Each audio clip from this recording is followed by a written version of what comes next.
నమస్కారం. Charan TV news కి స్వాగతం. మాతమ్మ గుడి ధ్వంసం చేసిన రియల్టర్లు, డబుల్ రిజిస్ట్రేషన్ చేసుకున్న భూ మాఫియాలు, గూండాగాళ్లతో బెదిరింపులకు దిగుతున్న రియల్ కామినీగాండ్లు.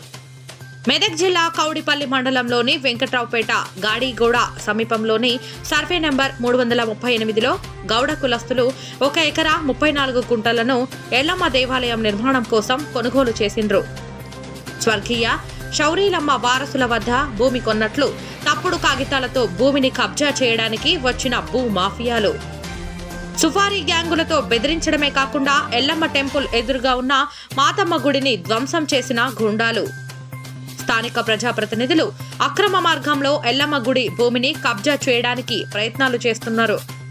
పోలీసులను ఆశ్రయించిన గౌడ కులస్తులు డబుల్ రిజిస్ట్రేషన్ రద్దు చేసి న్యాయం చేసే వరకు ఊరుకునేది లేదు అంటున్న గౌడ సంఘాల నేతలు.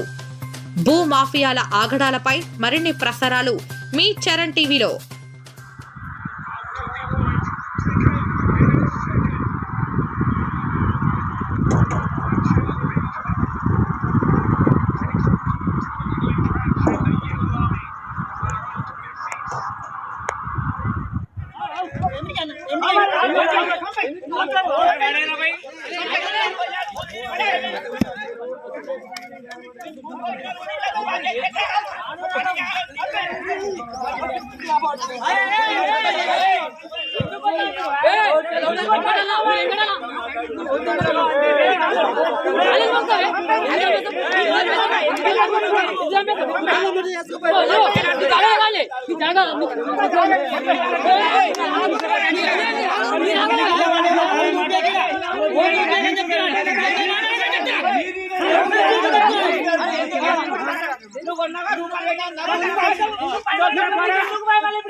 అట్లా